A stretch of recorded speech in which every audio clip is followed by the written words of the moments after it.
ఈ కరివేపాకుల బజార్లో ఉన్నాను. కొద్దిగా అయితే ఆ రోడ్డు కొడతా ఉంటున్నారు. ఈ విస్తరణ ఆపు చేస్తే మంచిది. ఎందుకంటే చిన్న చిన్న వాళ్ళు మాలాంటి వాళ్ళు పోతే రోడ్డు మీద పడతాం. ముసలి వాళ్ళం, మేము పెద్దవాళ్ళం, పిల్లలు లేరు, ఎవరు లేరు. మరి మేము ఎక్కడికి పోవాలా? మా పరిస్థితి ఏంటి? అది కూడా ఆలోచించాలి కదా గవర్నమెంట్ వాళ్ళు. అందుకని మాకు ఈ రోడ్డు విస్తరణ పనులు ఆపు చేసి దయచేసి ఆపు చేయాలని మేము కోరుకుంటున్నాం.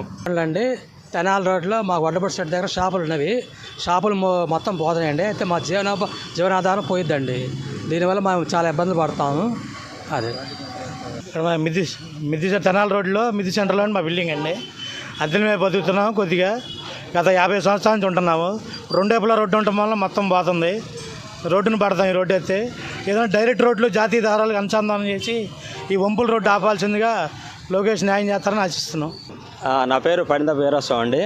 ఈరోజు ఇక్కడ ఈ తెనాలి రోడ్డు విస్తరణలో భాగంగా పోయే వాళ్ళందరం కూడా బాధితులందరం కూడా ఈ ఆంజనేయ స్వామి గుడికి వచ్చామండి. ఈరోజు ఉదయం వచ్చి ఇక్కడ స్వామివారికి ప్రత్యేక పూజలు చేయిస్తున్నామండి.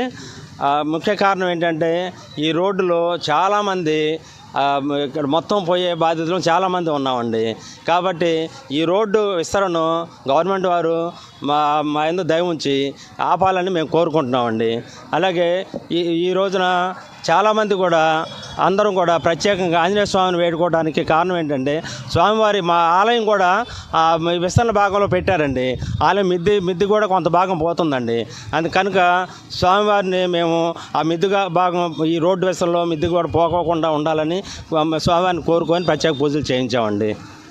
శంషుద్దీను ఈరోజు తెనాలి రోడ్డు విస్తరణ అని చెప్పి మాకు ఇచ్చారు. ఈ విస్తరణలో భాగంలో చాలామంది ఇల్లు కోల్పోతున్నారు.